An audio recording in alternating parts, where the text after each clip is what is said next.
اعوذ باللہ من الشیطان اللعین الرجیم بسم اللہ الرحمن الرحیم الحمد للہ رب العالمین الصلاة والسلام علی اشرف الانبیاء والمرسلین وعلی آلہ طیبین الطاہرین المعصومین الذین اذہب اللہ عنہم الرجس وطہرہم تطہیرا اللہم صل علی محمد وآل محمد اللہم اخرجنا من الظلمات الوہم واکرمنا بنور الفہم اللہم افتح علینا ابواب رحمتک وانشر علینا خزائن علومک برحمتک یا ارحم الراحمین۔ عزیزان محترم، کتاب وسائل الشیعہ ابواب جہاد بن نفس چوتھا باب اور آج 7ویں حدیث کے ساتھ ہم آپ کی خدمت میں حاضر ہوئے ہیں۔ بیان ہو رہا تھا ابواب جہاد بن نفس نہایت اہمیت رکھتے ہیں سیر و سلوک میں، تہذیب نفس کے باب میں۔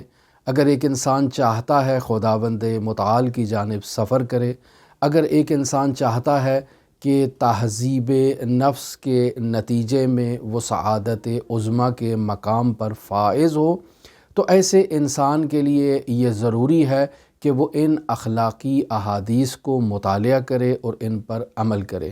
آج 7ویں حدیث ہم آپ کی خدمت میں لے کر آئے ہیں، اور یہاں وسائل الشیعہ میں یہ 7ویں حدیث مختصر بیان کی گئی ہے۔ کیوں؟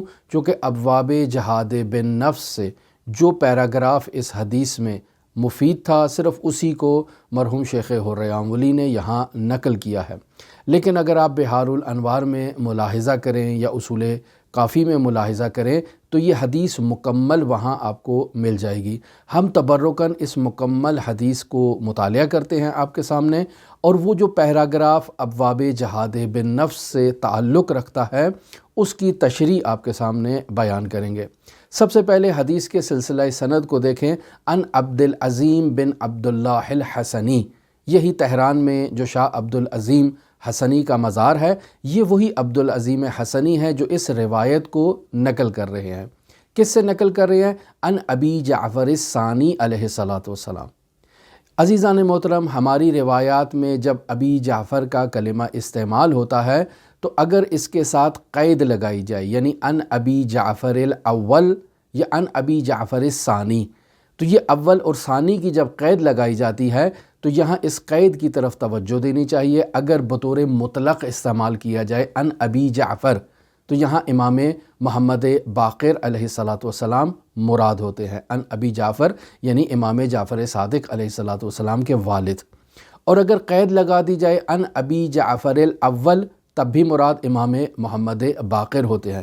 لیکن اگر ابی جعفر کے ساتھ ثانی کی قید لگا دی جائے، یعنی ان ابی جعفر الثانی جیسے اس روایت میں ہے، تو یہاں مراد حضرت امام محمد تقی علیہ السلام یعنی حضرت امام علی ابن مصر رضا علیہ آلاف و تحیت و ثنا کے لخت جگر حضرت امام محمد تقی الجواد علیہ السلام مراد ہوتے ہیں۔ اس نقطے کو آپ نوٹ کر لیں، یہ آپ کے کام آ جائے گا۔ لہٰذا روایت میں یوں بیان ہو رہا ہے، ان عبدالعظیم بن عبداللہ الحسنی ان ابی جعفر الثانی علیہ السلام ان ابیہ ان جدہ قال قال امیر المؤمنین علی ابن ابی طالب قال رسول اللہ صلی اللہ علیہ وآلہ وسلم۔ یعنی اگر اس حدیث کے سلسلے کو آپ ملاحظہ فرمائیں تو عبدالعظیم حسنی امام محمد جواد امام محمد تقی علیہ السلام سے روایت کو نقل کر رہے ہیں، وہ اپنے والد امام علی ابن مصر رضا علیہ السلام سے نقل کر رہے ہیں، وہ آگے اپنے جد امام جعفر صادق یعنی حضرت امام موسیٰ کاظم، امام جعفر صادق، امام محمد باقر، امام زین العابدین، امام حسین اور حضرت امیر المومنین تک یہ سلسلہ پہنچتا ہے، اور امیر المومنین علی ابن ابی طالب اس روایت کو خود رسول خدا صلی اللہ علیہ وآلہ وسلم سے نقل کرتے ہیں۔ اگر عزیزان محترم ایسی کوئی روایت آپ کے سامنے آ جائے کہ جس میں اس قسم کا سلسلہ سند موجود ہو تو اس کو سلسلہ ذہب کے عنوان سے یاد کیا جاتا ہے، یعنی ایسی روایت کہ جس کے راوی تمام کے تمام جو ہیں وہ معصوم ہستیاں ہیں، یعنی ان ابی جعفر الثانی ان ابی ہے ان جد ہی ان امیر المؤمنین ان رسول اللہ صلی اللہ علیہ وآلہ وسلم. تو یہ روایت سلسلۃ الذہب بن جاتی ہے. لیکن وہ روایت جو مشہور سلسلۃ الذہب ہے امام علی ابن موسیٰ الرضا علیہ السلام کی، وہاں اس روایت میں رسول خدا نے جبرائیل سے اور جبرائیل نے خود خداوند متعال سے اس کو نقل کیا، لہٰذا وہ پیور حدیث سلسلۃ الذہب ہے اور مشہور بھی سلسلۃ الذہب کے عنوان سے ہے. لیکن اگر روایت میں اس قسم کے معصوم راوی آ جائیں تو اس روایت کو بھی سلسلۃ الذہب کہا جا سکتا ہے. لہٰذا عزیزان محترم، یہاں رسول خدا صلی اللہ علیہ وآلہ وسلم بیان فرما رہے ہیں. یہ وہ فقرے ہیں کہ جسے مرحوم شیخ الریاملی نے ابواب جہاد بالنفس میں بیان کیا ہے اور یہ ہمارے موضوع سے تعلق رکھتے ہیں. ارشاد ہو رہا ہے ان اللہ خلق الاسلام فجعل له ارسطا وجعل له نورا وجعل له حسنا وجعل له ناصرا. یعنی امام محمد تقی امام جواد علیہ السلام فرما رہے ہیں کہ بے شک اللہ تبارک و تعالی نے اسلام کو خلق کیا ہے. پس اسلام اللہ کی مخلوقات میں سے ایک مخلوق کا نام ہے. پھر فجعل له ارسطا، خداوند متعال نے اس اسلام کو اپنے ظہور کے لیے ایک عرصہ دیا ہے کہ جہاں اسلام خود کا اظہار کرے، خود کو ظاہر کرے. ایک میدان اللہ تبارک و تعالی نے اس اسلام کے لیے قرار دیا ہے، اور اس میدان کا کیا نام ہے یہ آگے جا کر بیان ہو رہا ہے. وجعل له نورا، اور خداوند متعال نے اس اسلام کے لیے ایک نور قرار دیا ہے. وجعل له حسنا، اور خداوند متعال نے اس اسلام کے لیے ایک قلعہ قرار دیا ہے. وجعل له ناصرا، اور اس اسلام کے لیے اللہ تبارک و تعالی نے ناصر قرار دیا ہے. اب یہاں رسول خدا اس کی باقاعدہ وضاحت فرماتے ہیں. ارشاد فرماتے ہیں فَأَمَّا أَرْسَتُهُ فَالْقُرْآنُ، یعنی وہ جگہ جہاں اسلام نے اپنا اظہار کرنا ہے، اپنی تعلیمات کو بیان کرنا ہے، وہ عرصہ اور وہ میدان کیا ہے؟ وہ قرآن مجید ہے. وَأَمَّا نُورُهُ فَالْحِكْمَةُ، اور قرآن اسلام کا نور کیا ہے؟ اسلام کا نور حکمت ہے. وَأَمَّا حِسْنُهُ فَالْمَعْرُوفُ، اور اسلام کا قلعہ بھی ہے، اور وہ قلعہ کیا ہے اسلام کا؟ وہ معروف ہے یعنی نیکی ہے. وَأَمَّا أَنصَارُهُ، اور اسلام کے ناصر اور مددگار بھی ہیں. وہ ناصر اور مددگار کون ہیں؟ رسول خدا صلی اللہ علیہ وآلہ وسلم فرماتے ہیں فَأَنَا وَأَهْلُ بَيْتِي وَشِيعَتُنَا، یعنی میں اسلام کے ناصروں میں سے ہوں، میرے اہل بیت اسلام کے ناصروں میں سے ہیں، اور میرے اہل بیت کے جو شیعہ ہیں وہ بھی اسلام کے ناصروں میں سے ہیں. یعنی میں اور آپ اسلام کے ناصر قرار پا رہے ہیں. یہاں تک مرحوم حر-عاملی نے اس حدیث کو ابواب جہاد بالنفس سے متعلق سمجھا اور اسے ابواب جہاد بالنفس کے چوتھے باب میں 7ویں حدیث کے تحت اسے نقل کیا. لیکن یہ حدیث ابھی جاری ہے، اور مرحوم قلینی نے اسے اصول کافی میں، مرحوم مجلسی نے اسے بحار الانوار میں مکمل طور پر نقل کیا ہے. لہٰذا یہاں رسول خدا صلی اللہ علیہ وآلہ وسلم فرماتے ہیں فَأَحِبُّوا أَهْلَ بَيْتِي وَشِيعَتَهُمْ وَأَنصَارَهُمْ، پس ایھا الناس، آپ لوگوں کی ذمہ داری ہے کہ میرے اہل بیت علیہم الصلاۃ سے محبت کریں. نہ صرف میرے اہل بیت سے محبت کریں بلکہ میرے اہل بیت کے شیعوں سے بھی محبت کریں. وَأَنصَارَهُمْ، نہ صرف شیعوں سے محبت کریں بلکہ وہ لوگ جو میرے اہل بیت اور ان کے شیعوں کی نصرت کرتے ہیں ان سے محبت کرنا بھی آپ کے اوپر فرض ہے اور آپ کے اوپر لازم ہے. اب رسول خدا یہاں اس کی دلیل بیان فرما رہے ہیں.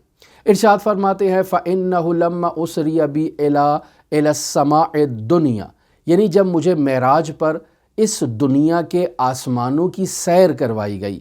فَنَسَبَنِي جِبْرَائِیلُ علیہ السلام لِأَهْلِ السَّمَاء، تو جبرائیل نے مجھے آسمان والوں کے سامنے لا کر کھڑا کر دیا. اور پھر کیا کہا؟ استودع اللہ حبی وحب اہل بیتی وشیعتہم فی قلوب الملائکۃ، تو جب مجھے جبرائیل نے اہل آسمان والے ملائکہ کے سامنے لا کر کھڑا کیا تو اللہ نے میری محبت کو، میرے اہل بیت کی محبت کو، میری اور میرے اہل بیت کے شیعوں کی محبت کو اللہ تبارک و تعالی نے بطور امانت فی قلوب الملائکۃ، ملائکہ کے دلوں میں خداوند متعال نے رکھ دیا۔ دل کا جب کلمہ آتا ہے ہمارے لیے تو ہمارے ہاں وہ ایک گوشت کا ٹکڑا ہے جو پمپنگ کر رہا ہے، خون کو جسم کے اجزاء تک پہنچا رہا ہے، لیکن جب ملائکہ کے قلوب کی بات آئے تو وہاں گوشت کا یہ ٹکڑا نہیں ہے کہ جو خون کو جسم کے اعضاء تک منتقل کرے گا، بلکہ وہاں ملک کی حقیقت کی طرف اشارہ ہے، یعنی وہ حقیقت جس کی وجہ سے ملک بنا ہے، خدا نے اس حقیقت کے اندر جو ہے وہ میری محبت کو، میرے اہل بیت کی محبت کو اور میرے شیعوں کی محبت کو بطور امانت خداوند متعال نے اس کے سپرد کر دیا ہے۔ فَهُوَ عِندَهُمْ وَدِيعَةٌ إِلَى يَوْمِ الْقِيَامَةِ، پس یہ میری محبت، میرے اہل بیت کی محبت اور میرے شیعوں کی محبت قیامت تک کے لیے ان فرشتوں کے قلوب میں بطور امانت موجود ہے۔ اب معراج ختم ہو گئی؟ نہیں، یہاں معراج ختم نہیں ہوئی ہے۔ پھر رسول خدا صلی اللہ علیہ وآلہ وسلم ارشاد فرماتے ہیں ثم حبت بی اہل الارض، اس کے بعد جبرائیل مجھے حبوط کیا، نیچے لے کر آئے اہل زمین والوں کے پاس۔ فنسب لی الی اہل الارض، جبرائیل نے مجھے اہل زمین کے سامنے لا کر کھڑا کر دیا۔ فاستودع اللہ عز وجل حبی وحب اہل بیتی وشیعتہم فی قلوب مؤمنی امتی، یعنی اللہ تبارک و تعالی نے میری محبت کو، میرے اہل بیت علیہم الصلاۃ والسلام کی محبت کو اور پھر میرے اور میرے اہل بیت کے شیعوں کی محبت کو اللہ تبارک و تعالی نے بطور امانت مؤمنین کے، یعنی میری امت کے مؤمنین کے قلوب میں بطور امانت جو ہے وہ سپرد کر دیا ہے۔ عجیب بات ہے۔ پس جو بھی رسول خدا سے محبت کرے گا صرف یہاں تک نہیں رکے گا، بلکہ رسول خدا کے اہل بیت سے محبت کرے گا، اور پھر یہاں تک نہیں رکے گا بلکہ رسول خدا اور ان کے اہل بیت کے شیعوں سے محبت کرے گا، وہ حقیقی معنی میں رسول خدا صلی اللہ علیہ وآلہ وسلم کی امت کا مؤمن ہوگا، اور اس کے دل میں اس محبت کو اللہ نے بطور امانت اس کے سپرد کیا ہے۔ اب یہاں رسول خدا صلی اللہ علیہ وآلہ وسلم فرماتے ہیں فَمُؤْمِنُ أُمَّتِي يَحْفَظُونَ وَدِيَتِي، پس میری امت کے مؤمن جو ہیں وہ میری اس محبت کی امانت کی حفاظت کرتے ہیں۔ صرف میری محبت کی حفاظت نہیں کرتے بلکہ میری اور میرے اہل بیت کی اور ان کے شیعوں کی محبت کی حفاظت کرتے ہیں الی یوم القیامہ، قیامت تک اس محبت کی وہ لوگ حفاظت کرتے ہیں۔ اب آگے رسول خدا صلی اللہ علیہ وآلہ وسلم ارشاد فرماتے ہیں الا، آگاہ رہو، متوجہ ہو جاؤ، جان لو، لو فلو ان الرجل من امتی عبد اللہ عز وجل عمرہ ایام الدنیا ثم لقی اللہ عز وجل مبغضا لأہل بیتی وشیعتی ما فرج اللہ صدرہ الا عن النفاق۔ عجیب جملہ ہے یہاں رسول خدا صلی اللہ علیہ وآلہ وسلم فرماتے ہیں آگاہ رہو، اس بات کو نوٹ کر لو، اس بات کو جان لو، اگر کوئی انسان میری امت میں سے اللہ کی عبادت کرتا ہے اور تمام عمر کرتا ہے اللہ کی عبادت، کون سی عمر؟ ایام الدنیا، یعنی دنیا کے جتنے بھی ایام ہیں ان ایام میں وہ اللہ کی عبادت کرتا ہے، لیکن پھر اللہ سے وہ ملاقات کرتا ہے، ثم لقی اللہ عز وجل، اللہ سے ملاقات کرتا ہے، لیکن ایسی حالت میں ملاقات کرتا ہے کہ مبغضا لأہل بیتی، وہ میرے اہل بیت سے بغض رکھتا ہے، وشیعتی، میرے شیعوں سے بغض رکھتا ہے، تو ما فرج اللہ صدرہ، اللہ اس کے سینے کو گشادہ نہیں کرے گا، وسیع نہیں کرے گا، الا عن النفاق، مگر یہ کہ اس کے سینے میں صرف اور صرف نفاق پایا جائے گا اور وہ شخص حقیقت میں منافق ہوگا۔ پس جو شخص رسول خدا صلی اللہ علیہ وآلہ وسلم، ان کے اہل بیت اور ان کے شیعوں سے محبت نہیں کرتا، عزیزان محترم نوٹ کر لیں وہ شخص منافق ہے۔ پس اگر میں کسی مؤمن سے بغض رکھتا ہوں تو عزیزان محترم میرے وجود میں نفاق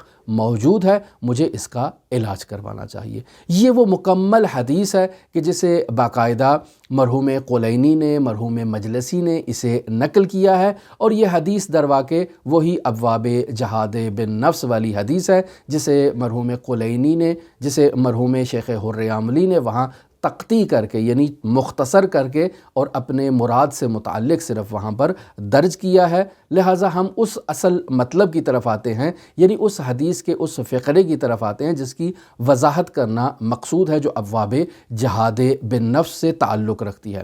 ارشاد ہوتا ہے ان اللہ خلق الاسلام فجعل لہ عرصۃ، اللہ نے اسلام کو خلق کیا اور اس کے لیے ایک میدان قرار دے دیا۔ وجعل لہ نورا، اللہ نے اس اسلام کے لیے نور قرار دیا ہے۔ وجعل لہ حصنا، اور اللہ نے اسلام کے لیے ایک قلعہ قرار دے دیا ہے۔ وجعل لہ ناصرا، اللہ نے اسلام کے لیے ناصر قرار دیا ہے۔ فاما عرصتہ فالقرآن، یعنی اسلام کے لیے میدان کیا ہے؟ وہ قرآن مجید ہے۔ واما نورہ، اسلام کے لیے نور کیا ہے؟ فالحکمت۔ واما حصنہ، اسلام کے لیے قلعہ کیا ہے؟ فالمعروف، نیکی ہے۔ واما انصارہ، اسلام کے لیے انصار کیا ہیں؟ فانا واہل بیتی وشیعتنا، میں، میرے اہل بیت اور میرے شیعہ ہیں۔ پس یہاں رسول خدا فرما رہے ہیں کہ مجھ سے، میرے اہل بیت سے اور ان کے شیعوں سے اور ان کے انصار سے مودت اور محبت کرو۔ خوب یہ حدیث ابواب جہاد بالنفس سے تعلق رکھتی ہے۔ یہاں اس کی وضاحت میں عزیزان محترم جو کلمہ استعمال ہو رہا ہے فَأَمَّا أَرْصَتُهُ فَالْقُرْآنُ، یعنی اسلام کا عرصہ کیا ہے؟ قرآن ہے۔ عرصہ عزیزان محترم یہاں تشبیہ دی گئی ہے ایک میدان سے۔ میدان سے مراد یہاں در واقع گھر کا صحن ہے، یعنی انسان کا جو گھر ہے اس کے باہر جو صحن ہوتا ہے جسے ویڑا بھی کہتے ہیں، اس سے تشبیہ دی گئی ہے۔ ایسا میدان جہاں اسلام خود کا اظہار کرے، ایسا صحن جہاں گھر والے اپنے وجود کا اظہار کرتے ہیں اور وہ وہاں آتے ہیں، آ کر سکون محسوس کرتے ہیں۔ لہٰذا صحن کی کچھ خصوصیات ہوتی ہیں۔ اگر انسان کے گھر کا صحن وسیع ہوگا تو زیادہ گھر کے افراد اس صحن سے استفادہ کر سکتے ہیں، یعنی گاڑی بھی پارک کر سکتے ہیں، وہاں پودے بھی لگا سکتے ہیں، وہاں جو ہے وہ گھاس بھی لگا سکتے ہیں، وہاں تفریح بھی کر سکتے ہیں، پکنک بھی منا سکتے ہیں، کھیل بھی سکتے ہیں۔ بس ایک ایسی جگہ ہے وہ صحن جہاں گھر کے تمام افراد اپنے وجود کا اظہار کرتے ہیں۔ پس جس قدر وہ صحن وسیع ہوگا وہاں زیادہ اظہار کیا جائے گا۔ تو اسلام کا صحن بھی جس قدر وسیع ہوگا وہاں اسلام اپنے نورانی معارف کا اظہار کرے گا، اور وہ کیا ہے؟ وہ قرآن مجید ہے۔ پس گھر کا صحن جس قدر سرسبز و شاداب ہوگا انسان کی جسمانی تسکین کا باعث بنے گا، یہ مادی اعتبار سے ہے۔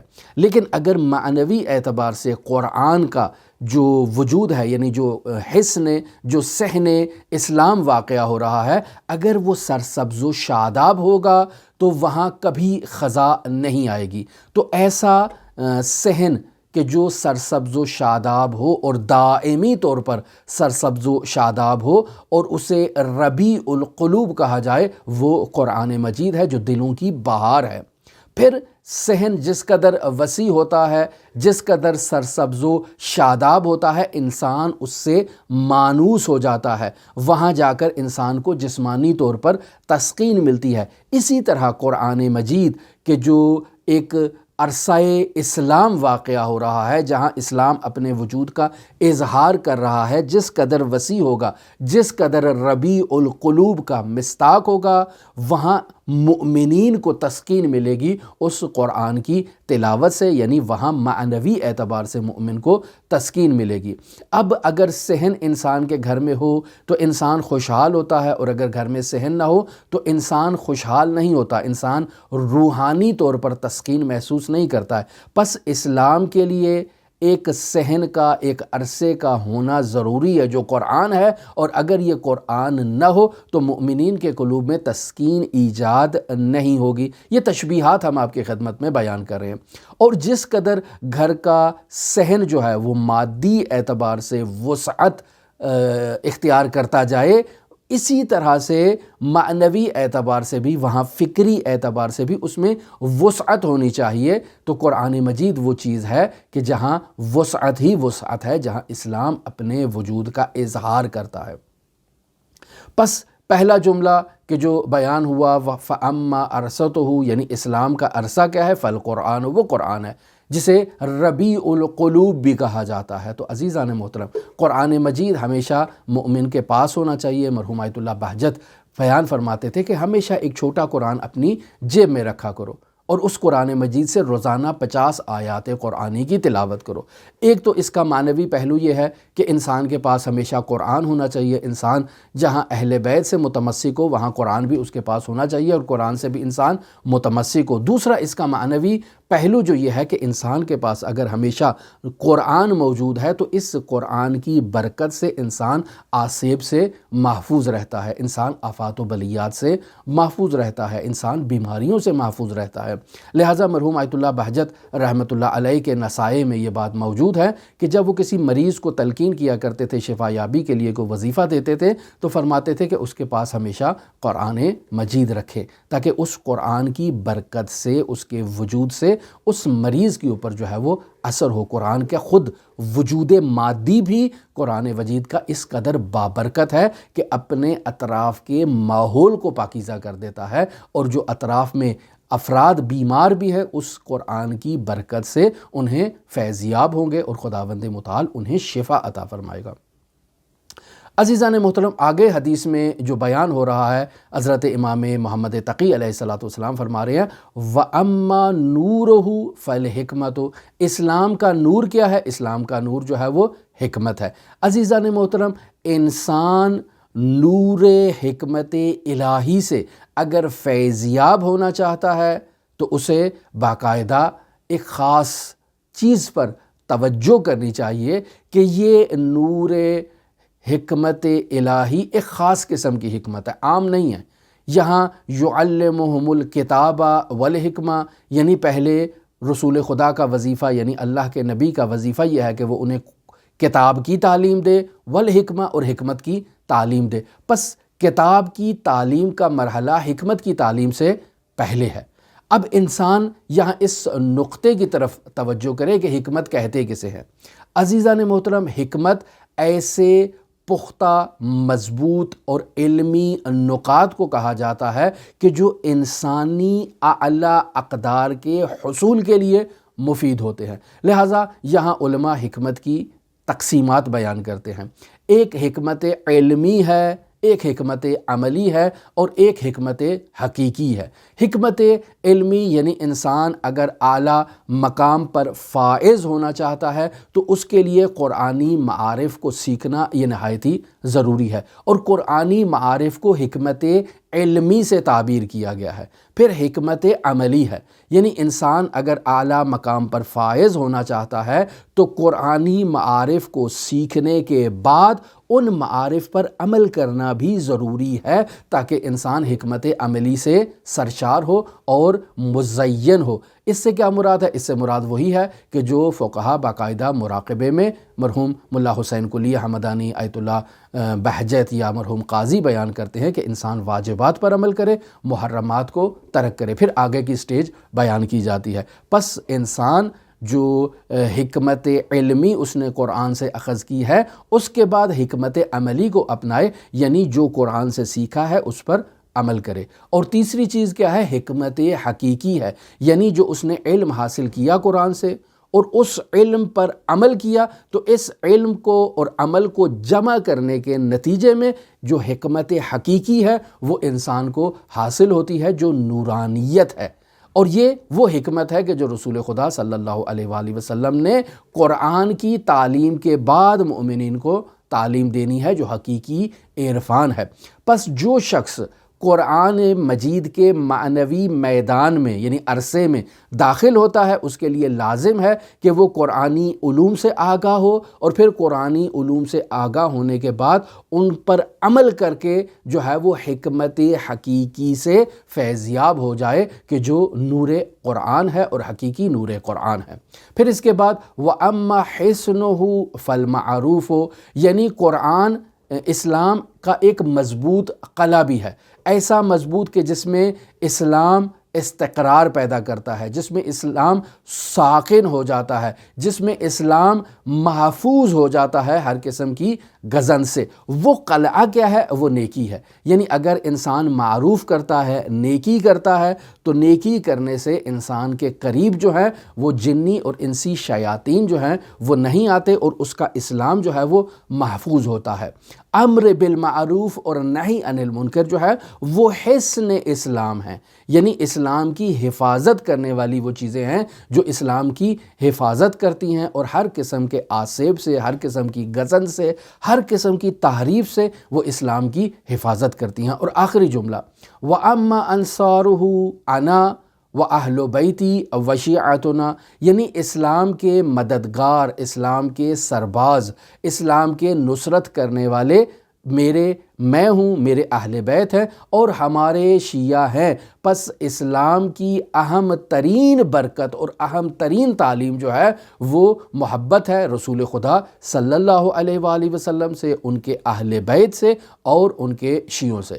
اب وہ شخص جو اہل بیت علیہ الصلاۃ والسلام سے اپنا راستہ جدا کر لیتا ہے، یعنی رسول خدا صلی اللہ علیہ وآلہ وسلم کے شہادت کے بعد اس نے اہل بیت کے دامن کو نہیں تھاما، بلکہ اصحاب میں سے ایسے افراد کے دامن کو تھام لیا کہ جو اہل بیت میں سے نہیں تھے، تو پس اس شخص نے حقیقی مددگاروں سے اسلام کے خود کو جدا کر لیا ہے۔ گویا کہ اس شخص نے اسلام کی حبل اللہ کو چھوڑ دیا ہے کہ جو امیر المؤمنین علی ابن ابی طالب تھے۔ پس اس شخص نے اسلام حقیقی سے انحراف اختیار کیا ہے۔ ایسے شخص کا ایمان برقرار نہیں رہے گا، ایسے شخص کو مؤمن نہیں کہا جاتا۔ لہٰذا روایات میں بیان ہوا، حتیٰ اسی روایت میں بھی بیان ہوا کہ اگر وہ روزگار دہر تک اعمال انجام دیتا رہے، اور چونکہ اس نے امیر المومنین کے دامن کو ترک کر دیا ہے، اب اگر وہ خداوند متعال کی بارگاہ میں حاضر ہوگا تو اس کا دامن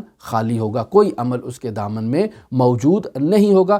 حقیقت میں ایسے افراد جو ہیں وہ منافق شمار کیے جاتے ہیں۔ عزیزان محترم، اسی وجہ سے شیعوں کو رافضی بھی کہا جاتا ہے۔ کیوں رافضی کہتے ہیں شیعوں کو؟ در واقع شیعوں کو رافضی کہنے کا مطلب ہی یہی ہے کہ انہوں نے رفض کیا ہے اصحاب سے، اصحاب خاص سے، وہ افراد کہ جو امیر المؤمنین کی جگہ پر آ کر بیٹھ گئے، وہ افراد جنہوں نے اہل بیت علیہ الصلاۃ والسلام سے جو ہے وہ ان کو نقصان پہنچایا، اہل بیت علیہ الصلاۃ والسلام کو تکلیف پہنچائی، وہ افراد کے جو رسول خدا صلی اللہ علیہ وآلہ وسلم کی اعلان کردہ جانشینی اور ولایت عہدی سے جن لوگوں نے دوری کی، جو خم غدیر پر رسول خدا نے من کنتم مولا فہذا علی مولا کے ذریعے سے امیر المؤمنین کو اپنا ولی عہد، اپنا خلیفہ، اپنا جانشین مقرر کیا، تو ان لوگوں نے دوری کی اور اصحاب کے دامن کو تھام لیا، جبکہ شیعہ یعنی حیدر کرار نے ان اصحاب کے جو امیر المومنین کی جگہ پر آ کر بیٹھے ان کے دامن کو نہیں تھاما، بلکہ ان سے رفض اختیار کیا اور اہل بیت علیہ الصلاۃ والسلام کے دامن میں چلے گئے اور امیر المومنین علی ابن ابی طالب کے گرد آ کر جمع ہو گئے۔ پس اس وجہ سے انہیں رافضی کہا جاتا ہے کہ انہوں نے رسول خدا کے بعد خلافت کو قبول نہیں کیا بلکہ امامت کو قبول کیا، اور امام ہی کو رسول خدا کا حقیقی خلیفہ اور جانشین قرار دیا۔ اس وجہ سے انہیں رافضی کہا جاتا ہے کہ یہ مروجہ خلافت کو تسلیم نہیں کرتے۔ ہماری دعا ہے کہ خداوند متعال ہمیں اسلامی معارف کو سیکھنے، سمجھنے اور ان پر عمل کرنے کی توفیق عطا فرمائے۔ ہماری دعا ہے کہ خداوند متعال حضرت صاحب العصر و زمان کو ہم سے راضی و خوشنود فرمائے، حضرت صاحب العصر و زمان کے ظہور میں تعجیل فرمائے۔ آپ تمام مؤمنین کے لیے امام علی ابن مصر رضا علیہ الاف و تحیت و ثنا کی نورانی بارگاہ میں نائب الزیارہ بھی ہیں اور دعا گو بھی ہیں۔ اللہم صلی علی محمد و آل محمد وعجل فرج قائم آل محمد۔